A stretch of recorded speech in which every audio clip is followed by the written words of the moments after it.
Thanks for that. That's quite a good start to a session. Most from our side, that's the most intriguing welcome to a webinar this year, and this is number 8. So thanks for that. Okay, so first of all, everyone, welcome to webinar number 8, as I said. And I'm not going to go through how it started. So this is very informal, but just a few house rules and just for order. So Andre is going to present. Then we're going to have a 30-minute Q&A where you're welcome to post your questions in the chat function. Those of you that struggle, because I know someone informed me now they struggle to post, just if you have my number, send me a WhatsApp or drop me an email. And then we take it from there. So just a bit of background of Andre. And I tried to work out today how long do I know you, because I've met you at the PIC, and it's actually 16 years. That's how long I know you. So it's a lifetime, and I've followed your career, and I know I've used you as a soundboard as well, and as a mentor, especially on defense. And you've coached at a lot of levels: school level, club level, provincial level, and you're currently in Moscow. And I think there's one positive to that, you're overseas, but I think the negative is that when we chatted about it last week as well, you're away from your family, which you miss very much. But it's great having you here, and it's thank you for always availing yourself to come and share your knowledge. And I know we have a lot of chats about defense. 2 years ago, we had about a 2-hour chat in that coffee shop in the state where you stayed.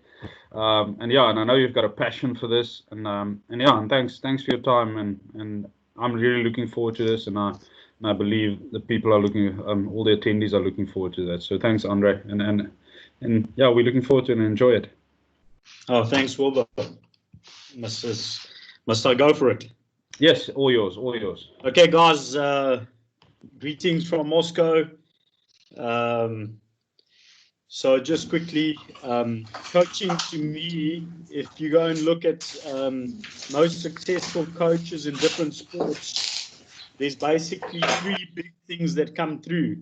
And so if I look at that, it's fundamentals, clarity, and intensity. So that's really important in terms of coaching, I believe.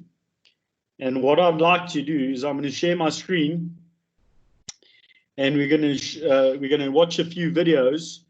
And then after the videos, I'll do a short presentation, and we can have a few questions and answers.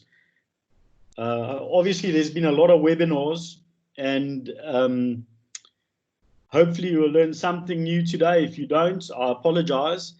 But I believe the most important thing on defense is to get your team to have clarity in what they want to achieve. So with no further ado, I'm going to play another video. So we were down here. This was Docomo in Japan. I was the defense coach there. And we were down here. You can see all the marks from the scrum there for about 5 minutes. And then we had this passage of play. And you'll see as the video goes along, there'll be some insets. So there's a good tackle fight there, slowing down the ball. They get it, a good double hit, but the 7 obviously missed the leg chop. You can have a look coming around the corner, good leg chop. We've got man over the ball, slows it down. Fortunate enough not to win the turnover, but they get a scrum again, so they go again. You can see the ex-Sharks loose forward and Cheetahs loose forward, Philip van der Walt and Ryan Kankowski, so a few good players. But just have a look how they slow the ball down, how they're working together, getting off the line. So that's all things we'll look at tonight in the webinar.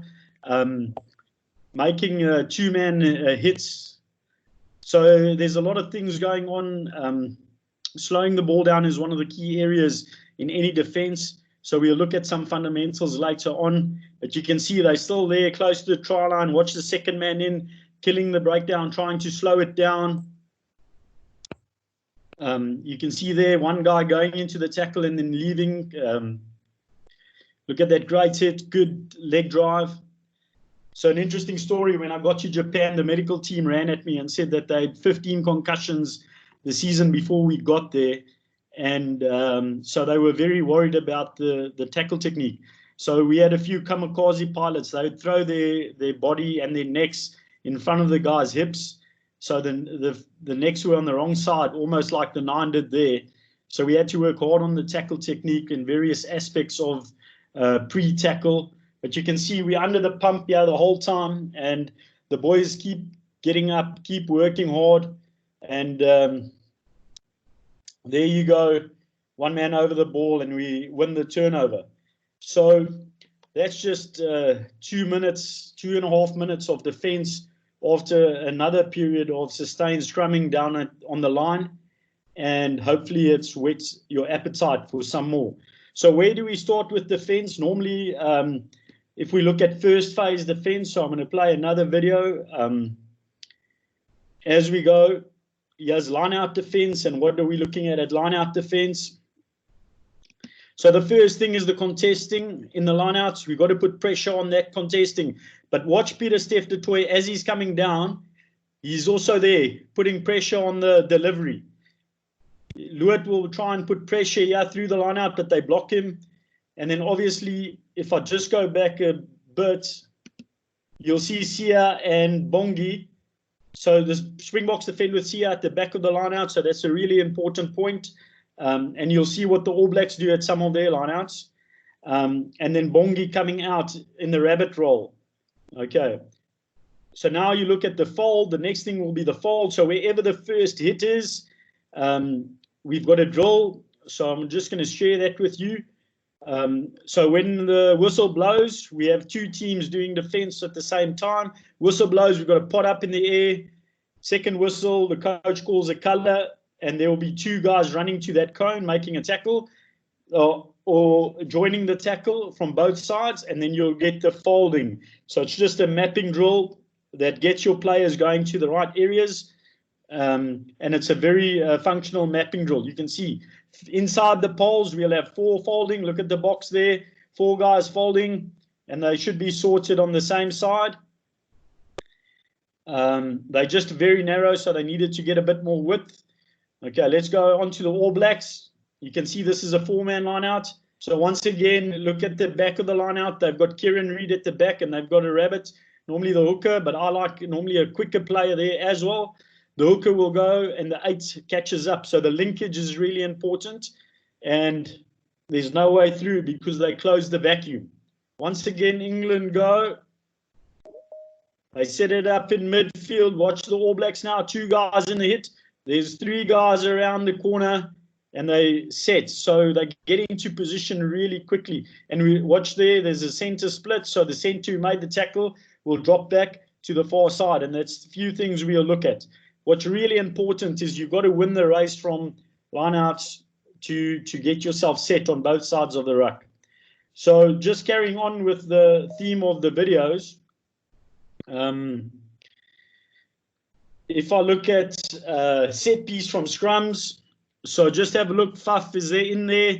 He's giving us linkage, and as well as Kwacha giving us linkage, allowing the backs to really get width and to chase up hard. And we'll go through that detail now a bit later. Check the fold. So from a scrum, it's really easy. If I can just stop it there. So from the scrum, it's really easy. Normally, the 3 loosies will fold. That's the way the Springboks do it. And then the 5 lock will make a decision. So on this occasion, you'll see the 3 loosies fold. Okay, so you've got your 8 going to 3, your 6 going into 2, and then Pieter-Steph from the blind sides come onto 1. And as the scrum half shaped, you see Mostert made a very late decision to join and to come same side. Faf was putting a bit of pressure there at source. He doesn't always do it, but that's interesting. So from the next scrum, just quickly look how wide the first receiver's lined up on the outside shoulder of his man. So that's very important. Faf goes late around the corner. Look at the flank linking up. That's really important.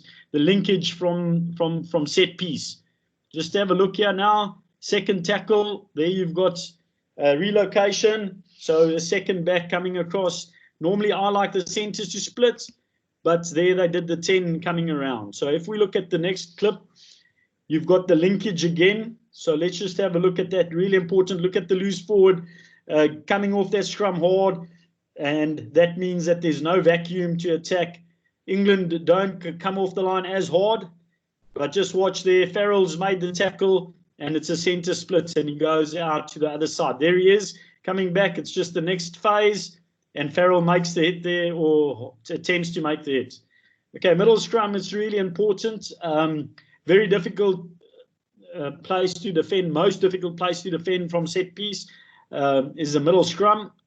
And just watch how the All Blacks use the loose forwards. There's the 9. He sees they're playing that way. The first thing, the number 10 is set very close, or centre split. It doesn't matter. I like splitting the centre, so I'll have a 1 centre this side, a 10 and a centre on that side. But whatever you like, there's not a right or wrong. But watch how hard the loose forwards work now off the scrum. So that's really important, because normally your flanker, I'm going back, your flanker will tend to want to go and hit the number 8 there. He doesn't. He works out, and their 8th man just works on the inside. So he's closing the 8, and Bob's your uncle. They sorted, and the British and Irish Lions go inside. Okay. So what's really important from set piece is to get into position fast, linkage. The linkage between the forwards and the backs. Very important. Okay, now we're going to get to something that's close to my heart, and because I coached in Japan and now in Russia again, defense can be tricky if you don't speak the player's language. So this is a core of any defense, is that you work in mini units. So just watch England here. There's 3 players. The ball is passed 3 other players, and those guys are the ones getting involved in the tackle area. So you've got to catch up. You've got a tackler, and you've got an adjusting defender. Watch their tackler, catch up, adjusting. So that's really important, looking at defense, that you get 3 players always knowing they've got to work together to make the tackle count. There's a big positive tackle, and England flood the breakdown, and they will get the ball back there from the All Blacks. So once again, have a look there. 3 guys working together, 1 catch up, 1 adjusting, the positive hit, and they can flood the breakdown. And what happened here, the ball popped out, and England dropped on it. Yeah, we are in Japan. We're defending in 3s. So this is a really good way of training it. You can see there, tackle fight. So as it's a rush defense, so we want a double hit. 1 guy would go low in Japan, although I'm not a big fan of it. I picked it up from Saracens, where they've always got 1 guy going low and the other guy destroying the tackle situation. So if I carry on, the next thing is ruck defense. So when we go to ruck defense and folding, it's quite a contentious issue, is how we fold. So have a look here. 2-man in the tackle from the box. Watch Koalisi and Peter Steff. So in the old days, we would used to say, okay, Sia, you go to A, and Peter Steff, you come around to B. But now it's 5G time, boys. Get a Bluetooth. So the A just moves out, and the next guy comes into A. So he goes to B, and the width is ready. Especially depending on your level, it's a lot quicker. And yeah, we are training it.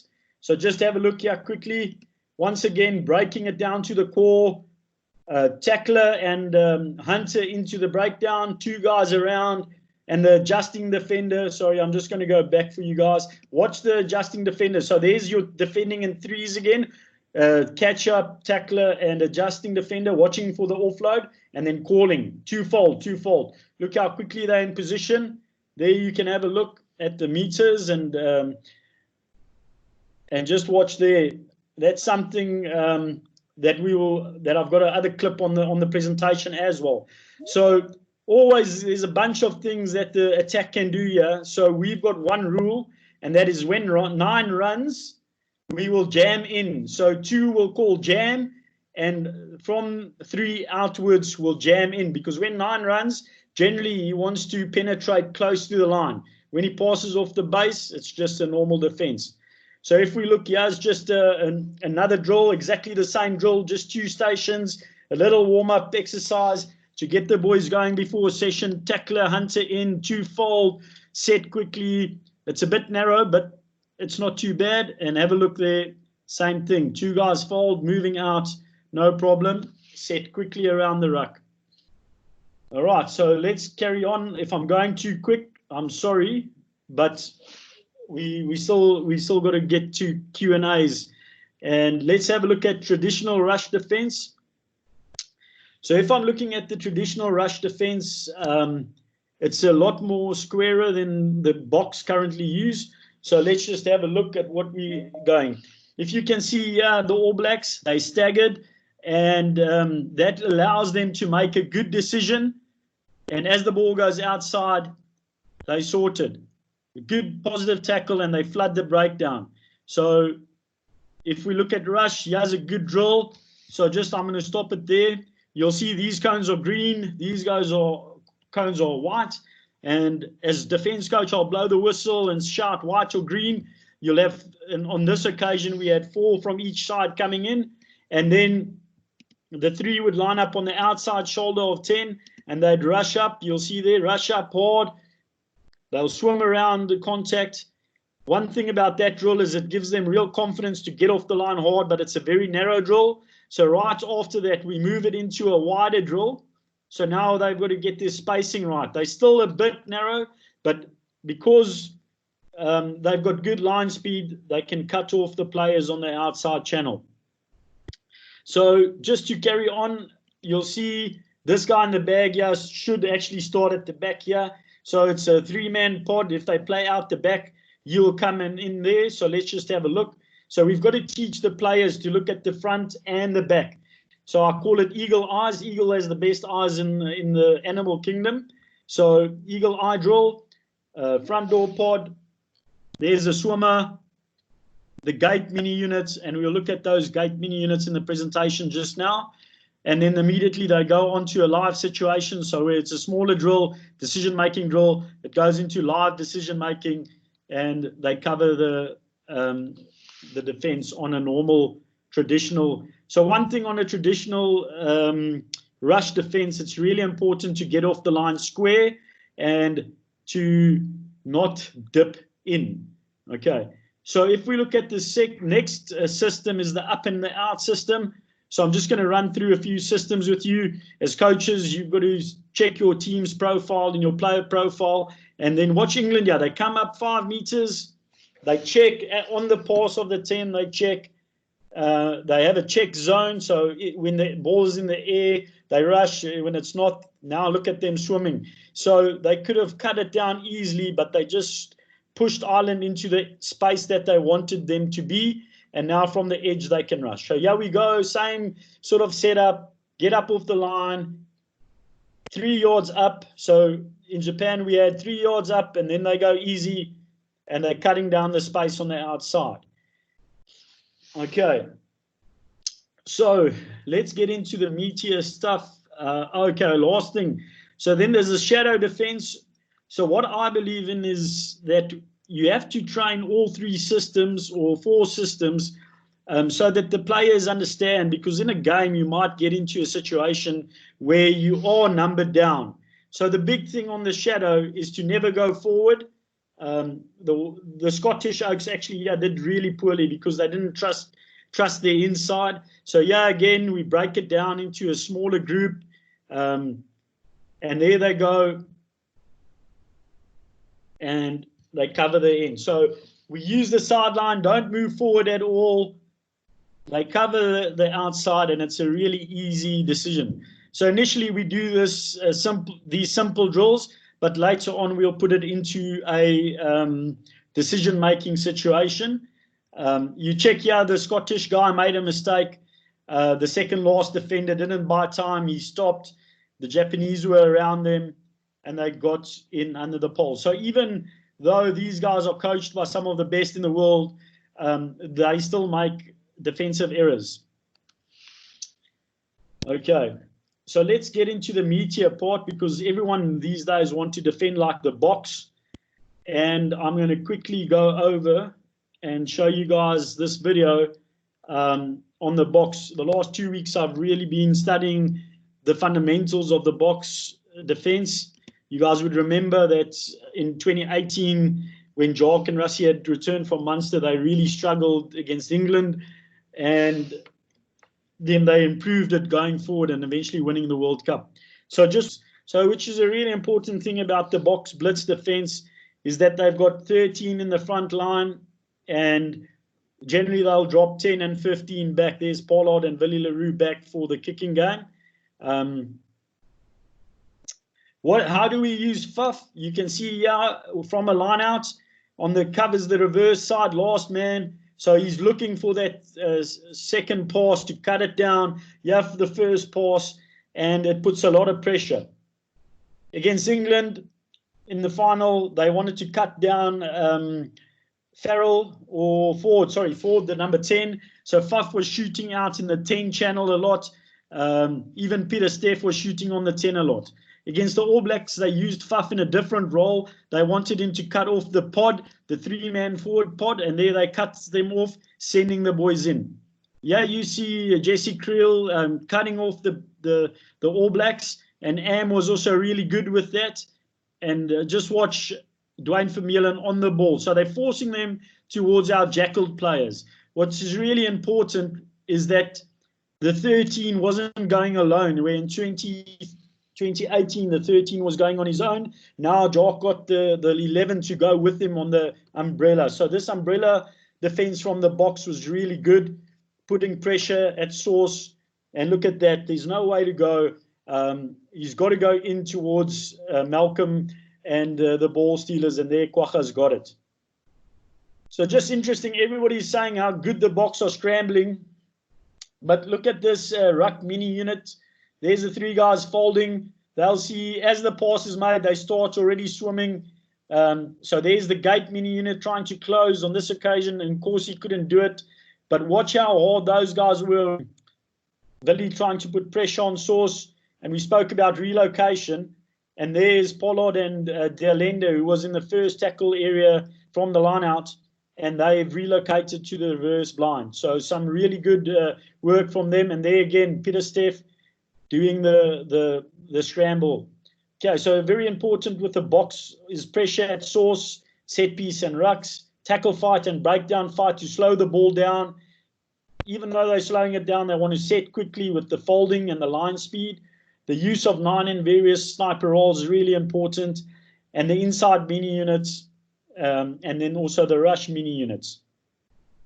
They want to cut down the third pass. So a lot of these videos you'll see they're wanting to cut down the third pass, and then they're also transferring pressure by forcing the attack towards our jackals.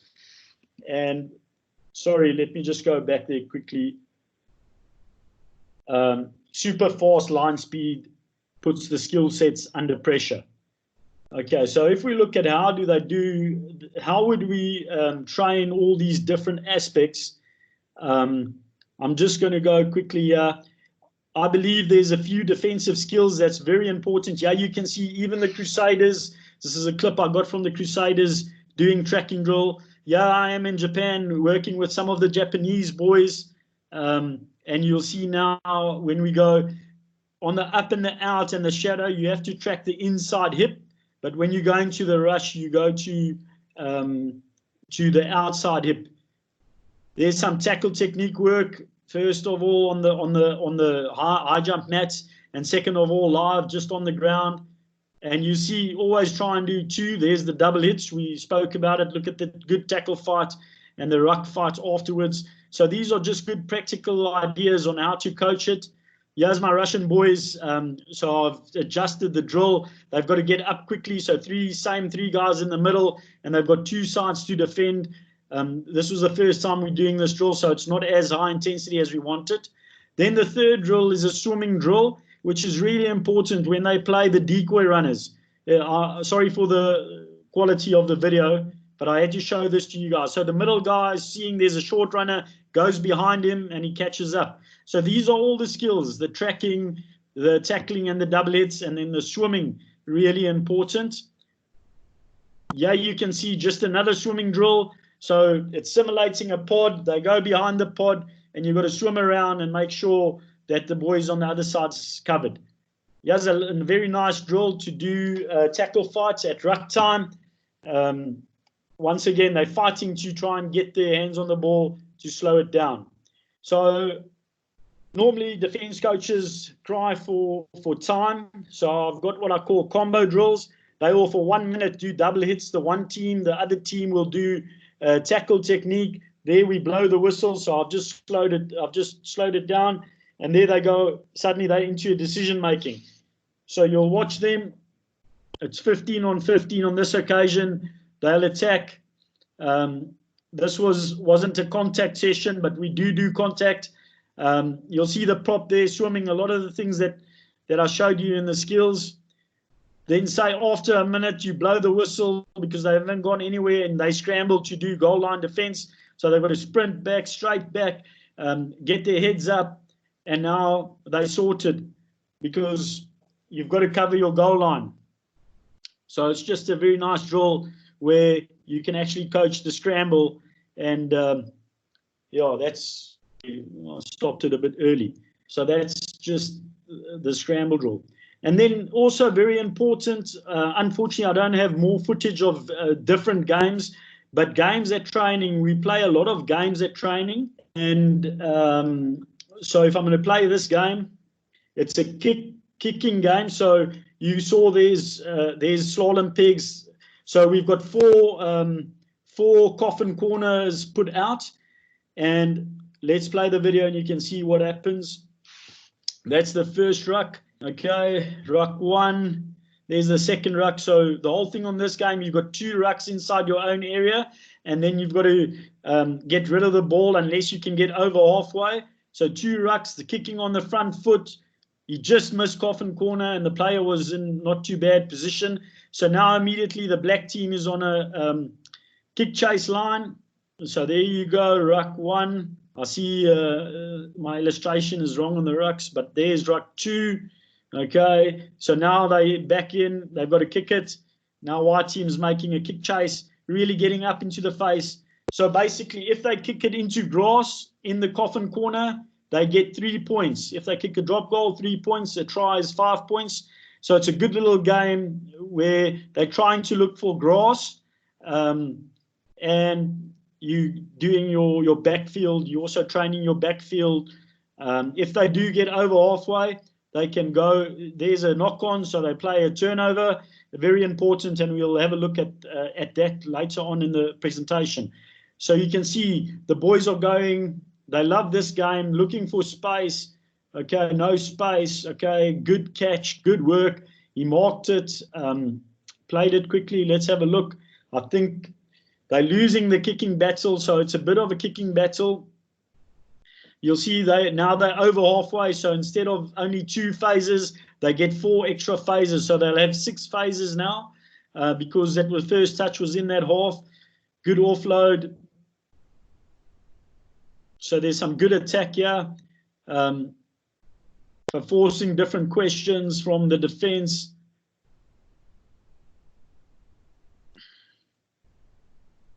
A good cross kick, and it's 3 points in the zone. One of the big things is to kick on the front foot. Okay, so gents, let's go into the learning.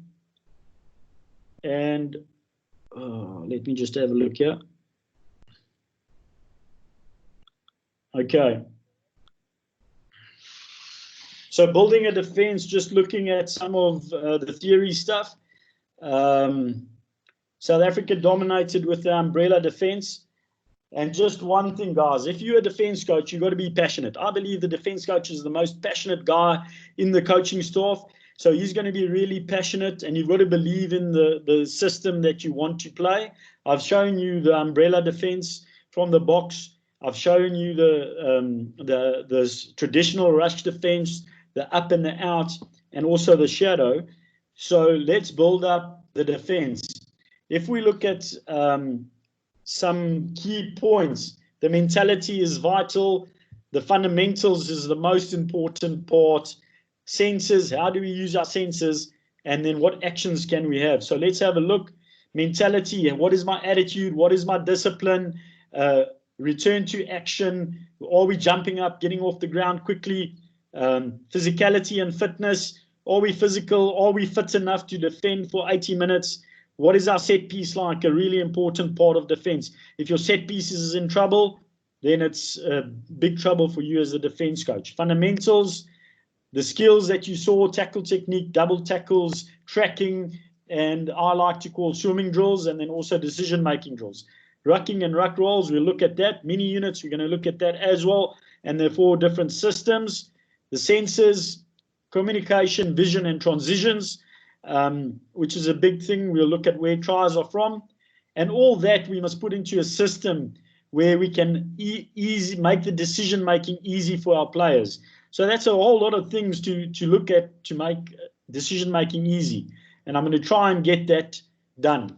Okay, so let's look at my 4 Fs, my circle of defense. So the first thing is fast. We've got to be fast, boys. Get fast to the line out, get fast linkage between the backs and the forwards from set piece. So fast is hell of important. If we go to fight, boys, a tackle fight, you've got to smash the oak back, you've got to fight, you've got to slow the ball down. So if you can't hit a choke tackle where you're slowing the ball down with a 5-second fight, if you have to leg chop, get the guy on the ground, then you've got to breakdown fight. Get a guy in tanking, putting pressure on that breakdown. The next thing is fold, okay?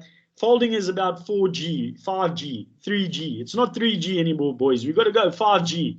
We've got to fold, slide in quickly, get width quickly. Once you've got width, they can't go same side around you. So forget about the 3G folding. Let's go 5G folding, boys. And then also from the fold, our rucking mini unit, the first 3 guys that have been set, what are their jobs? Very important to sort their jobs out. And the last thing is force. So what do I mean by force? That's the system, what we're using. So I like to force the attack to where I want them to go. So sometimes when we're down on numbers, I've got to force the attack to go to the edge. So then I'll go a bit softer and I'll push them to the edge. But then I know from the next ruck, I'm going to really get up hard and smash them. So what I want to encourage you is to try and simplify it like this.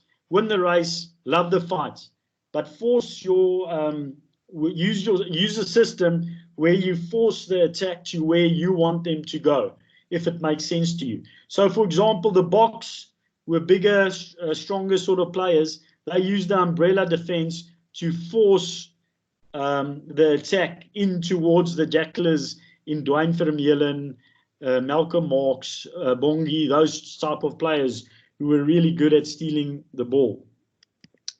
If we go, are there any questions? But we'll leave the questions for later. I'm almost finished.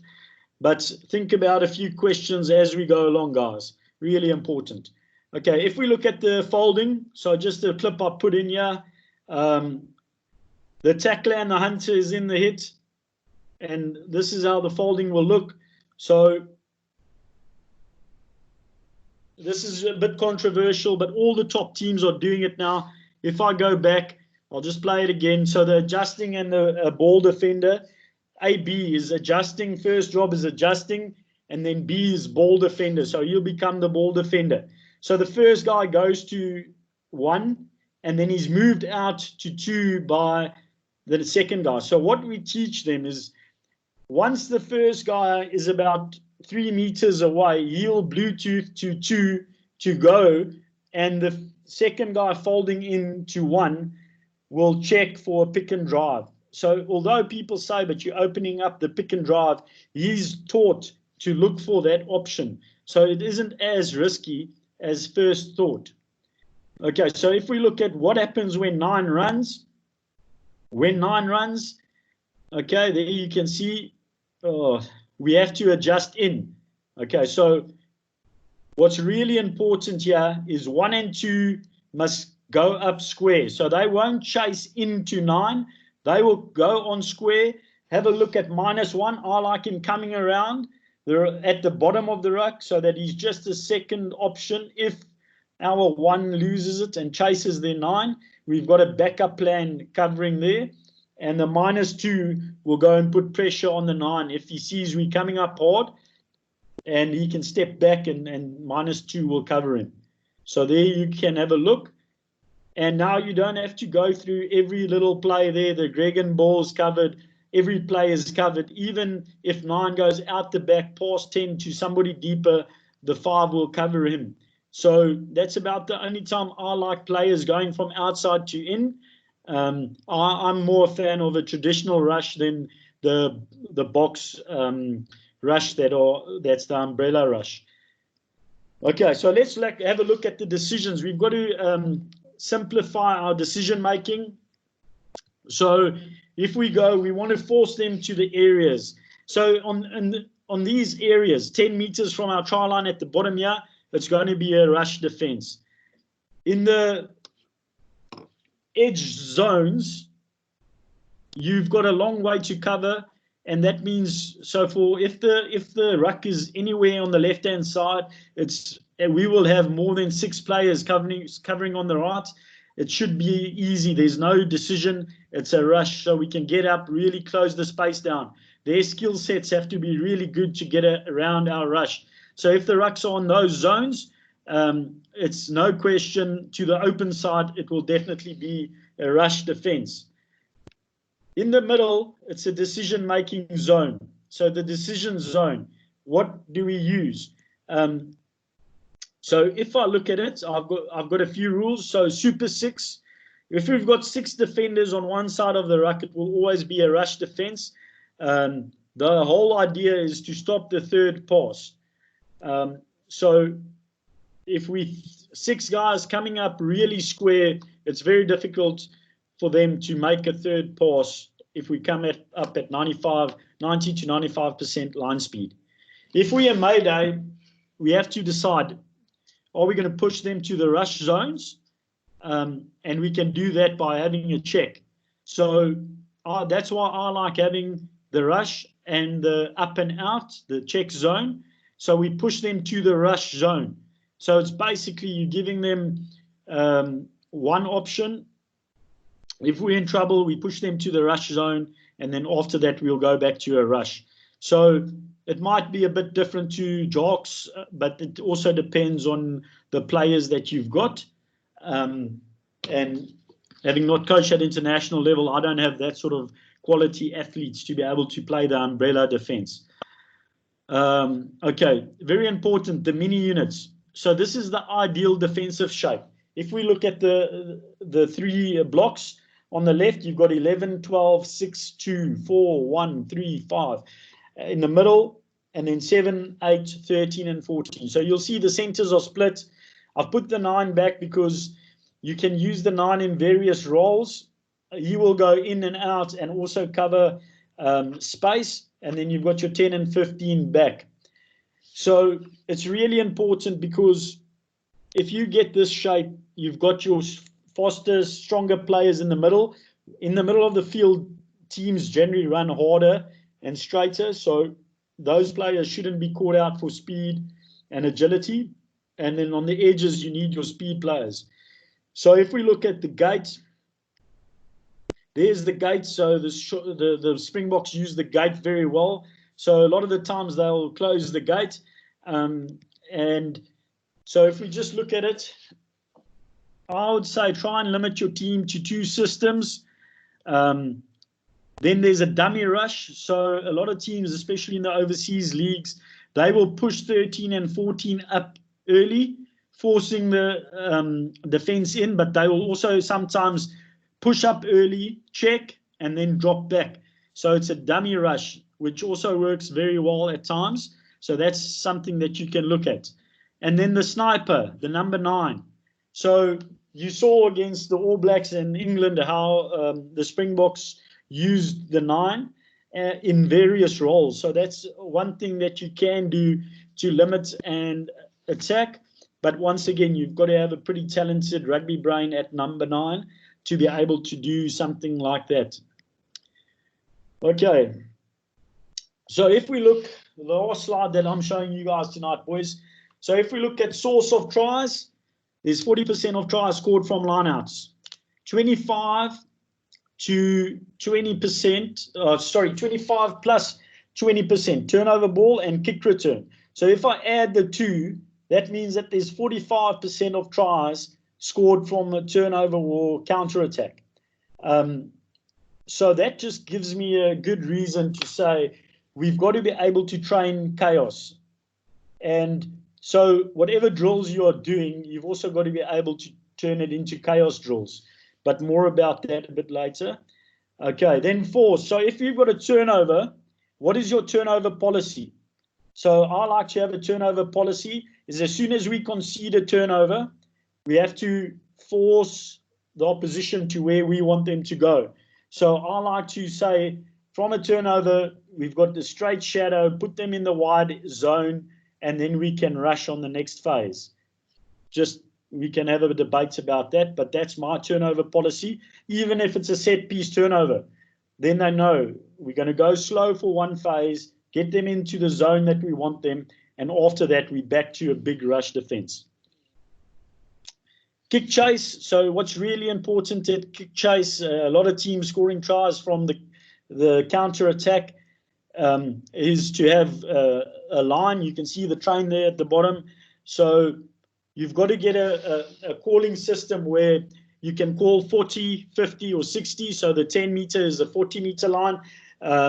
You call 40, then everybody's got to go hard to the 40. If the kick is a bit further, you can say 50. So everybody goes hard to the 50 and then they connect on the 50.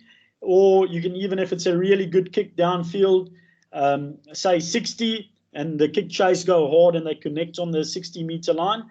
And then one tip that's a really good tip is to, on a kick chase, to have double hits, because a lot of the times the forwards tend to want to shadow or drift.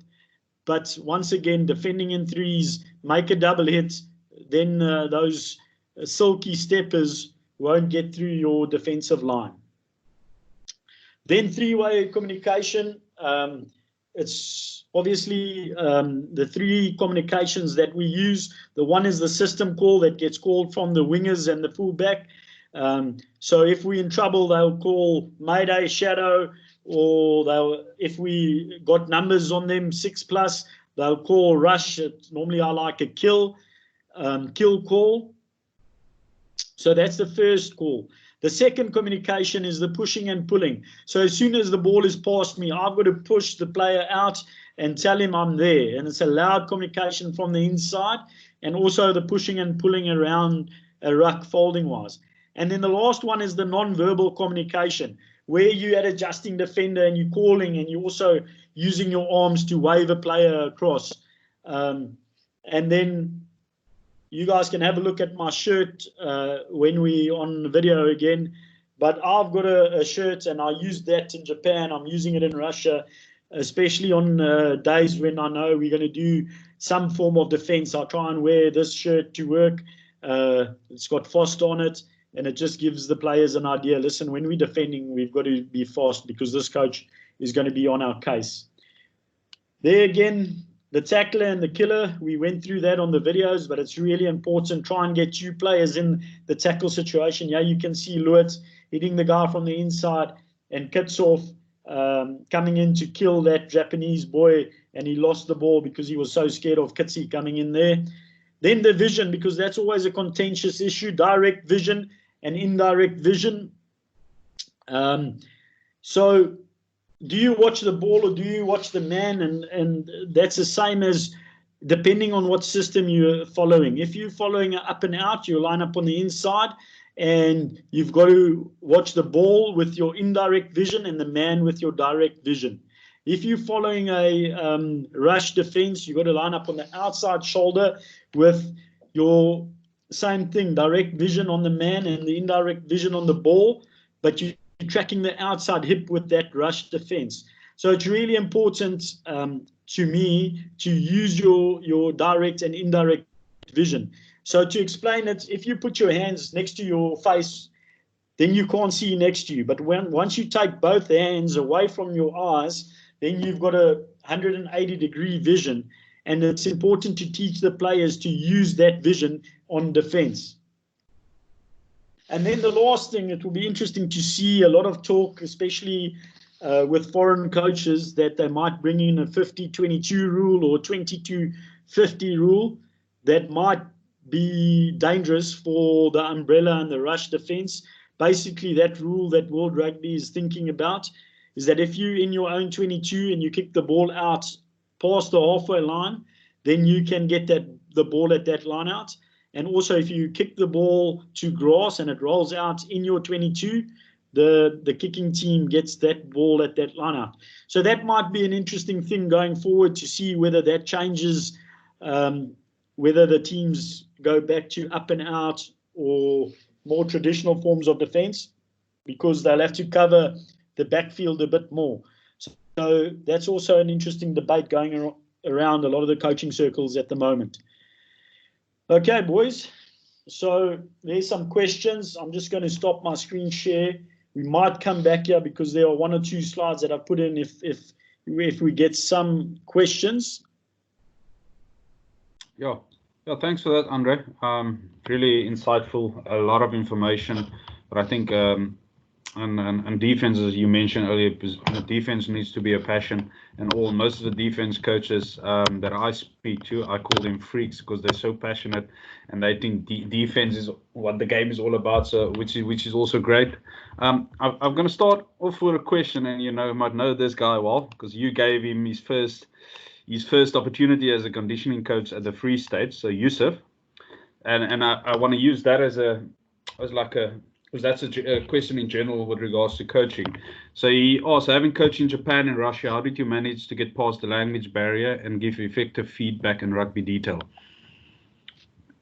Okay, guys. Well, one thing I can say is that I'm a really passionate guy. So in South Africa, obviously, you can use your language. You can really get stuck in, use your voice, and you can shout and whatever. But in Japan, the first time I shouted at players, they just carried on with the drill. It didn't affect them. So that I quickly learned it's not going to work in Japan. So what we actually did was to get intensity at sessions.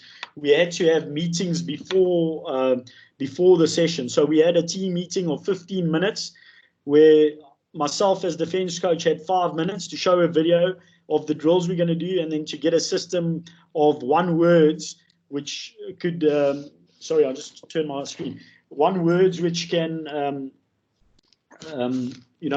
could mean something. So, for example, our call in Japan was black, and black meant to bounce out, to get width. So in the 15-minute meeting before the session, I'd have 5 minutes to explain my drill, to show my drill maybe on a video clip, and then to just go through the fundamentals.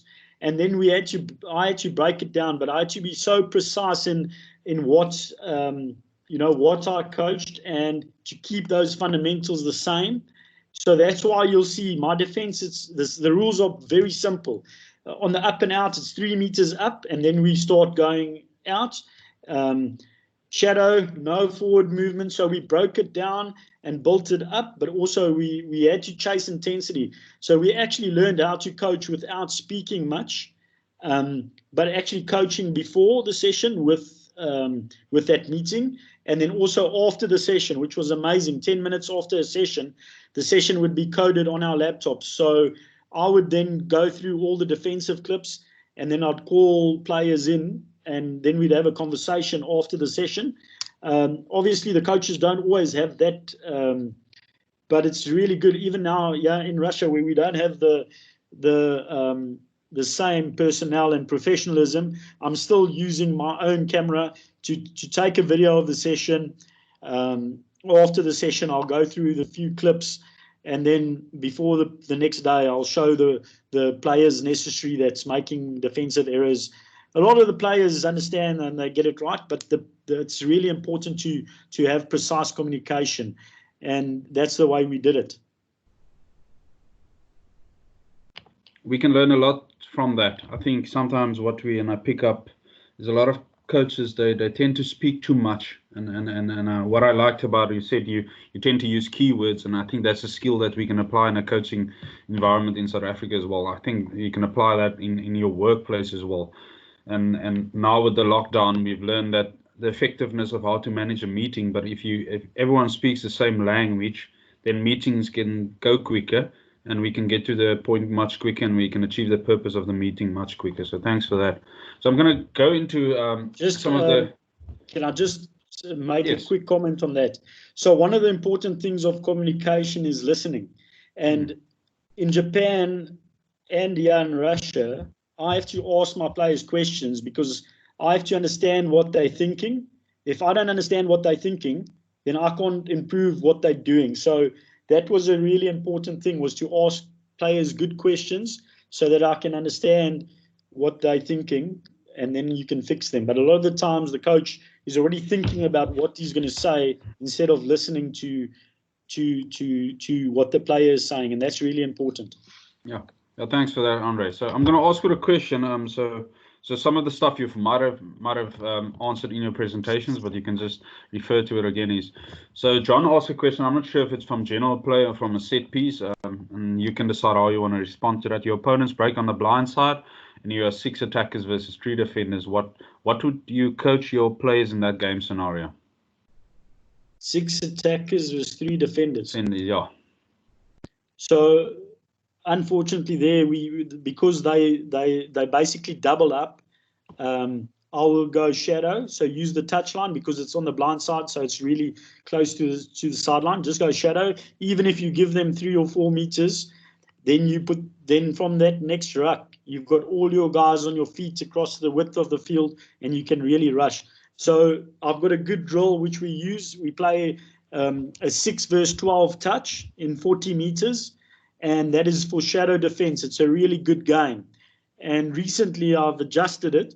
So they'll play 6 versus 12 for it's a good communication game, really good game to train the shadow defense when we're in trouble. And also after 2 minutes, I change it up. So I'll have just quickly a front row player, second row player, third row player, and 3 backs defending, and then 12 attackers.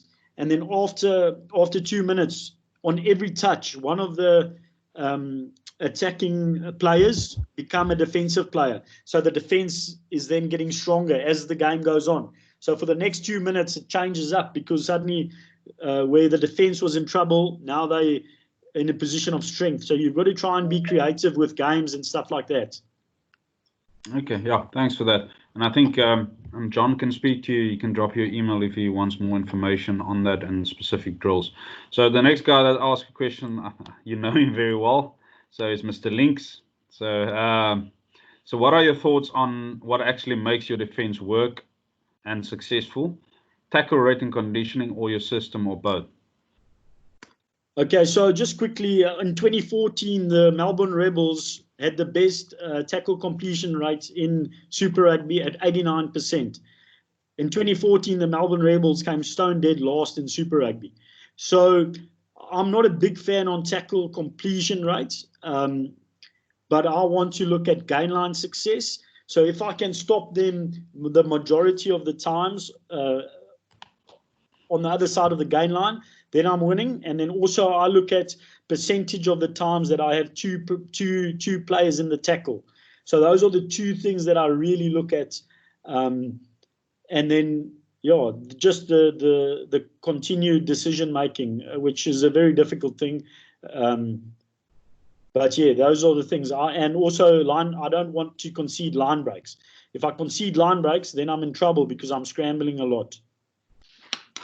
Okay, thanks for that, Andre. Hopefully that answers Mr. Link's question, and I think that's a good point to make, and use the Rebels as an example as well, because we tend to focus on complete the tackle, and I had an interesting discussion with someone last week as well about you don't need to tackle to defend, and then that links to the same thing.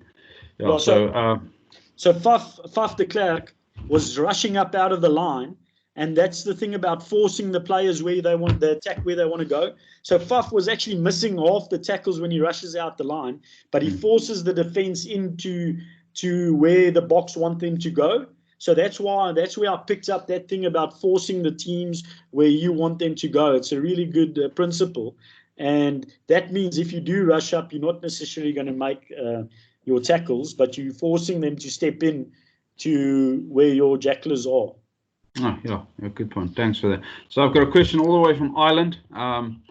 So it's quite a long. So there's a case study, and then he asked what's your opinion on it. So I'm looking at more guys in the front line of lineouts, and saw that England at times put their 9 in the defensive hooker channel, and then moved a back row into the backline defense.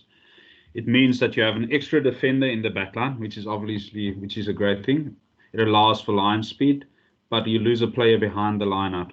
What do you think is the best option to go for here? Is the back row in the backline option a good option? Yeah, look, obviously, depending on your 9, some 9s are feisty and they can defend there, but because of, especially from a line out, they get the big carriers in. I'd like to have that back row coming there, fronting up to that first carrier. So depending on the level you're playing at, if you can have your back row smashing their ball carrier back, then you're in good position. So I like to get that back row in the back line, fronting up to that big ball carrier coming hard. So that's the short answer, hopefully. Yeah. Okay. Thanks for that. So now we're going to go to Mr. Andre Skouni. So you might know Andre from the Leopards. So here's a couple of guys from the Leopards here. I see Fernani's here, and then Andre Tredoux is also here. So it's good to get the Northwest people in. So Andre's coaching at school, and he asked, how do you instill this fundamentals at school level, at junior school level, even to be more specific? Yeah, look, at junior school level, to me it's important, the tackle technique. Get your foot in close, head up, drive through the thighs. And one thing is the punch. Sorry, I forgot to show that. But if your elbows are in and you're punching from the bottom, if guys can see what I'm showing, punching from the bottom, it's a lot better than you've got this action, because you're opening up your shoulder to get hurt. So especially the younger the boys, tackle technique is important. Tracking is really important, because it's no good you working on your technique, but you can't track to get into the good position. So you've got to also train your tackle technique and your tracking, not just from straight up in front, also from the side and from various positions. So I'd say that would be the first thing. And then the second thing is, we had a really baby drill where I think back at the picker, back those days, where you had to go up through cones and then sideways through another cones and then sideways again. Just good to get the boys working together. But a lot of these things are really basics. And that's what I found works is with defense, because although tackling can be an individual thing, defense is a team thing. And it's important to get your team working together. The defending in threes, it's really important. So I would say that would be one of the things. You know, have a maze, a warm-up maze, where you're running through a maze together, 3 guys together. That's normally a really good way of doing it. Okay, well, thanks. All right, so I'm going to go to Fernani's question, and you answered some parts of it. Does your system vary on the area of the field you are? So he's referring to attacking half of the field and a defensive half of the field. And you briefly touched on that when you presented. Yeah, so depending on, obviously, if you're in the if you're in an exit zone where the team is back in their own half, then you'll tend to want to cut down space, so you'll want guys back. I like what the Boks are doing with the 10 and the 15 back, because it covers the backfield. It allows us to have a bit more line speed in the defensive half, but especially from a first phase scrum or line out, then there we will definitely go, instead of having an out and out rush in the exit zone of the opposition, we would go to an up and an out. So that's the only thing that I'll change from scrum time is to have an up and an out, and that gives my 2 players that are back enough time to get across and cover the kick. So it will have to change slightly, definitely. Okay, And so now we're going back to a school level. So Vickers asks, in what role do you use the 9 at school level, so under 14 till under 16? And he refers to, this might be his names that are used for his players, a sniper or sweeper. So what role will your 9 fulfill at that age group? So I like in that aspect, from normal phase defense, I like my 9 still sweeping and organizing behind the ruck in terms of that level. Obviously, the higher the level you go, the more you need your 9 in the line. But I'd have him organizing around the ruck and sweeping for that little chip kick or the kick. It just depends how much the opposition use it. If I can quickly screen share just for a sec from first phase. So let me just go back to the presentation. I put in here a bonus slide. So just quickly from first phase. So on the left-hand side, if you're 9, if everyone can see my screen, can they see my screen? Yeah, we can see your screen, but there's just still the question. This question mark is still there. Okay, now we go. Yeah, scrum setup, left scrum. Okay, so if you can see, obviously at schoolboy level or some levels, the 9 isn't allowed to go past the middle of the scrum. But now from there, you use your 9 onto the 10, and then you free up your 10. So I'm just going to play this clip, if that makes sense. So if my 9 can get onto 10, my 10 is onto the winger coming in, then I've got my 15 covering the last. So I like using the 9 to cover that 10. And once he's covered the 10, everyone can move a channel out. So if that makes sense to them, let's just look quickly here. There's one thing that I'm going to share with you guys. So what's the decision making from a set piece? Okay, so normally if the 10 carries the ball to the line, then everybody's going to come in a channel, because if 10 carries it right up to the line, then they want to penetrate close. If 10 passes early, everybody shifts the channel. So it's a really easy decision making. Again, he's got one of 2 choices.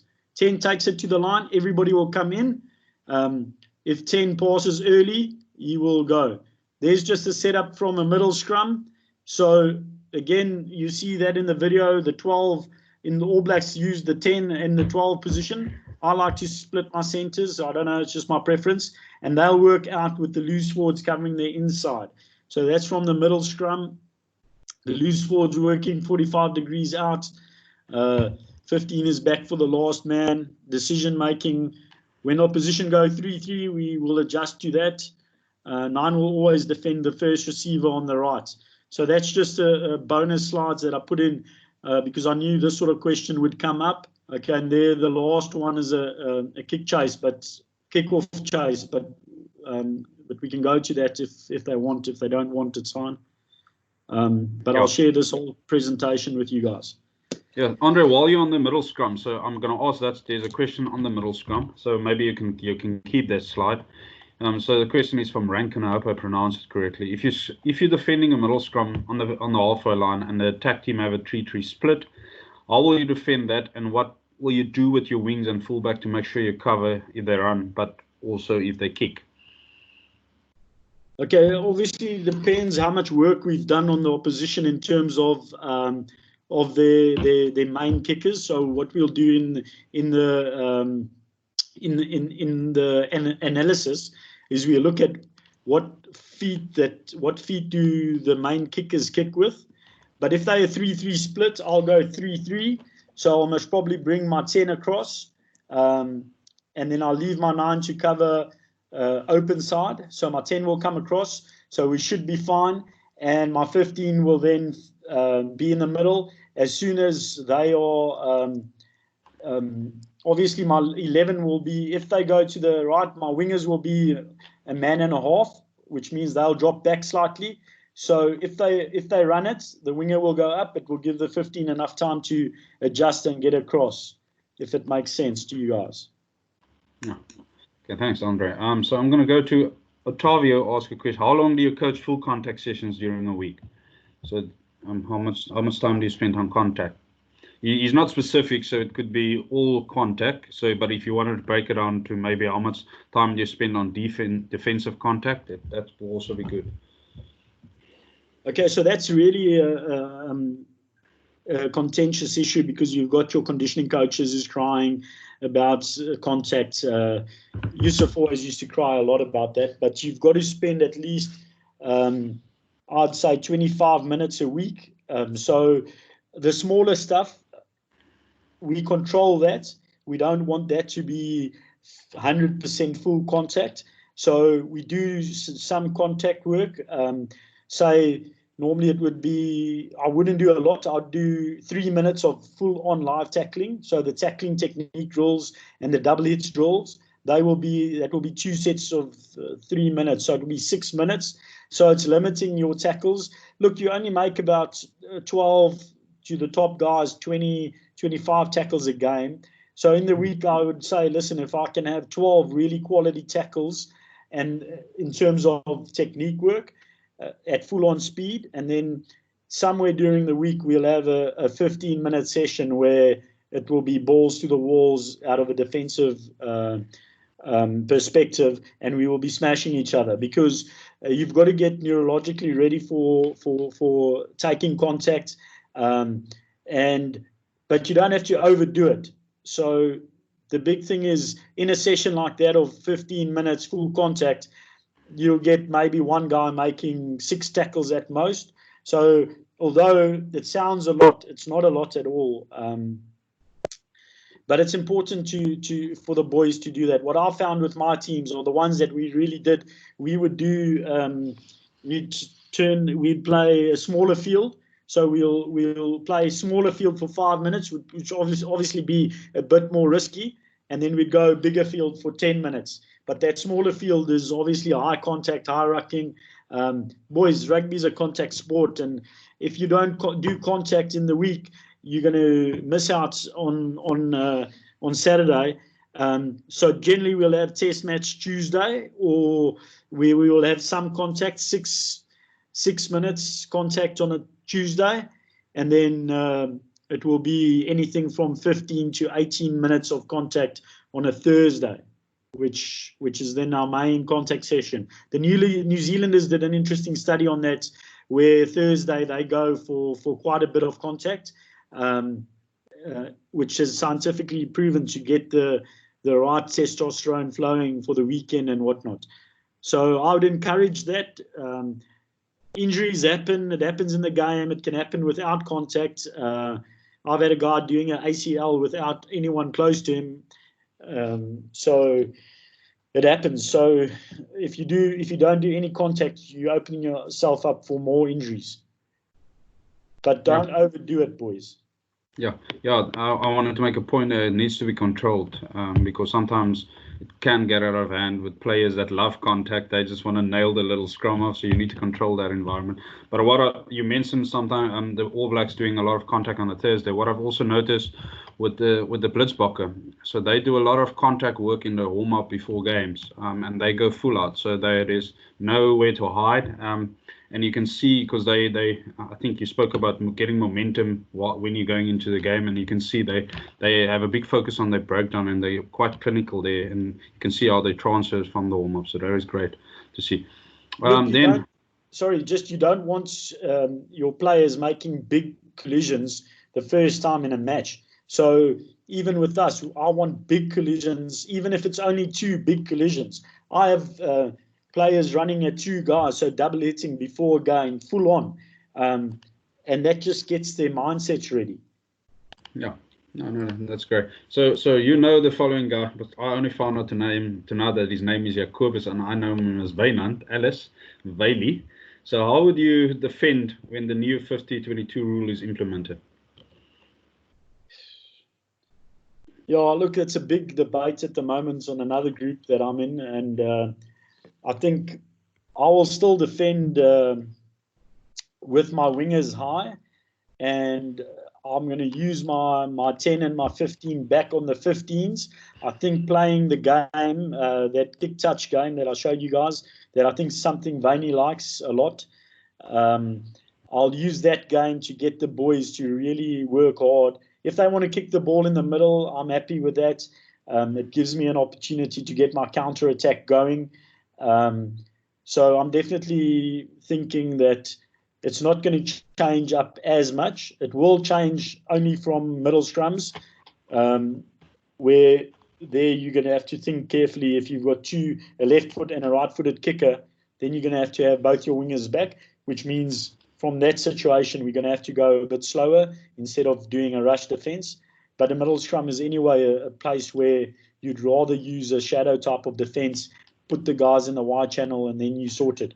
So although it's going to change from set piece, I don't think it will change as much from normal phase defense. Oh, now also just to add on to that, we pick up, so we'll, once the law is implemented, we'll pick up what the trends are with regards from attacking perspective, and then you can also adjust from there. And it's difficult to say what to expect, but maybe it's good to know from an attacking perspective, these are the options that they have and work out scenarios, but you'll only really pick it up once the law is implemented and teams start using it. The other thing that I've really been thinking of, instead of having 2 guys fold, we'll fold for 3 to the open side, and that will mean that teams will want to change direction, and on the short side we'll just be soft. So we'll go shadow short side, still have a rush on the open side, and we can have our 3 players back. Maybe play with the 8 back like in the old days, where the 8 is a roaming player that can play back and forward. So that's another option. Yeah. So Andre, Matthew just asked if you can go back to the slide where you spoke about the adjusting defender and just provide a bit of clarity on the roles. So that general play. Yeah. So I think he refers to the with the folding as well. The folding. Yeah, and the catch up and the adjusting defender, and just provide clarity on their roles. Okay. So can you see my screen now? Sorry, I'm unsure. No, we can't. Okay. Now? Something is happening. Yeah, we can see that. Okay, so yeah, let me play. It's this one is the folding defender. Okay, so what is he asking exactly? I think just role clarity on the different roles, the responsibility of each role player in that example. Okay. So what I'll do is I'm going to go back to this video, because that's the best thing to go back to. Can you guys see the video? Yes, we can. I'm just forwarding it to the drill itself. Okay, so you'll see here, just quickly, if I stop it there. So here's the defending in 3. So what will happen? He's the tackler. He's the catch-up tackler. So I want them to tackle fights to slow the ball down. The adjusting defender would have come in slightly to look for the offload. If the offload is not made, he will start the non-verbal communication and the verbal communication, calling 2 to fold. Okay, so as player 1 over here, can you see him coming around? So he's going to go to A. So there he's at A. So now this player, what we teach him is he will say, Bluetooth, you can go, I'm coming. So he will communicate to this player, you can move. So it's really fast. And he's also looking at if somebody wants to snipe. So he moves out to B. So that player was the first to fold. Watch there. There's the communication. Go, go. He's moving him out. Okay. So now the second guy is set there. So this is the roles. And it's the best to explain it like this. So 1 and 2, their roles is to come up hard and forward. So they need to put this number 9 under a lot of heat. They need to put him under pressure. So as he picks it up, they coming forward. Sorry, there's just the, what we call it. Okay, it will go now. Okay, so there they went sideways, but they should have come forward. Because he was running, the third player adjusts in. So we've got to call, whether it's jam or smash. Because it's a running 9, he jams in. And look at that. The 9 only ran very close to the ruck. So because he ran close to the ruck, 1 covered him. And we had -1 coming in for a double hit. Okay. But normally, the first defender, number 1, won't follow the 9. He'll just come up straight if there's a guy on the Gregan option. Okay. The second player, he's in charge of the running 9, but I don't want him to go in, because if he went in hard now to the 9, this number 9, yeah, the blue number 9 would have gone through the gap. Okay. So their roles is to come up square, straight. Okay. When this player sees the 9 is running, but he went short, everyone jams in. So he'll jam in on this threat, and he jams in on that threat, and we covered. Okay. And then the -1 is covered. If there was a Gregan ball, you would have covered him. Okay. So if that makes it clear, that's good. This guy was lazy. He was about 40 years old, loose head prop. He didn't come here to cover him down. So I'm just going to play it on here. So have a look here. Exactly the same setup. Okay. So you can see it's off the base. So they've still got to come 2 forward and then catch up. And this was the first year. So they were still unsure of the roles. And here we go again. So I'm just showing you again. 2-fold quickly. He's running. So they're coming up forward and the runner was on the outside. Let's have a look at the second one. What they're doing here. Fold. Off the base. Catch up. So if that makes sense. And then just quickly. So if I go here. You can see there's the tackler. There's the hunter. So the 2 in. The AB over here was the adjusting defender. So he'll call guys to fold. And they'll fold there, if it makes sense. Yeah, that makes sense. I hope that's what Matthew was referring to. So, Andre, I'm going to end off with the following question. And when I attend a lot of webinars on defense, and I'm following Mr. Links on Twitter as well, with regards to defense, how do we develop grit and fight in players? Because that's something that defense requires, but how do we develop that and instill that? And I think that's linked to Anva's question as well, specifically at school level, because a lot of, and you know what's going on, mums don't want their children to play rugby. They don't want the contact part of that. But how do we still, from a defensive point of view, grit and that fight in players? Okay, so to me, I like making my fitness part of the defense and attack. So you've got to include certain things within your whole program. And one of those things is to include wrestling in your program, to include grappling in your program, and also to include a lot of up, down, tackle bag, hit shield work. You can do a lot of fun stuff with that also. Like have a gauntlet. We had a square drill, especially with the younger players, have a square drill where they've got to knock a guy with the ball out the square. Or, you know, games, try and get games where you're also creating some sort of competition and where boys enjoy it. Boys love playing games, and we have to, as coaches, really work hard to try and incorporate games in our training. So, for example, those combo drills that I showed you, sometimes we will do, one group will do wrestling, another group will do a tackle bag up, drive a hit shield, and then they'll go into a sort of defense attack game or a 6-on-12 game. So it's important, instead of just making kids run without a ball, there's so many things that you can do fitness-wise, which is fun, because in essence, when they're playing a sort of game, they actually forget about the hard work. So we've got a drop-out touch where we drop 2 defenders out of each touch and they go around the slalom peg. So they've got to sprint around a slalom peg and then get back in the game. And so normally it's the 2 guys closest to the touch area, and then we change it and we get the 2 wingers to drop back around the slalom peg, get back in the game. And you must see the boys sprint around that those slalom pegs to get back in the game. Mm-hmm. And that creates grit, but it's also fun because you're making line breaks. There's a lot of space opening up at different areas.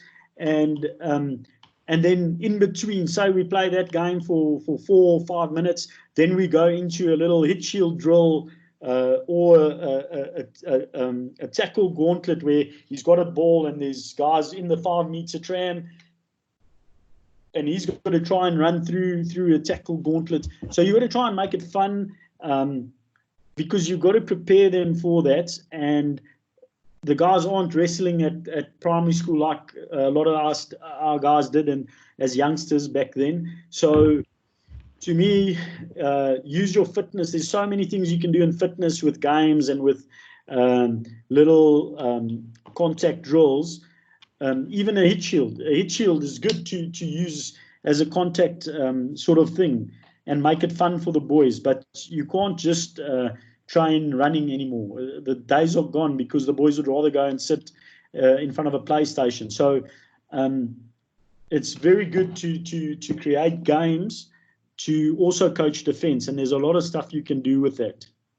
Yeah, thanks. And so Rainer just popped in here. So Rainer is the director of rugby at Paul Roos. So Rainer asked, what will your order of importance be considering the following? So you need to put it in sequence: brutality, line speed, and line integrity.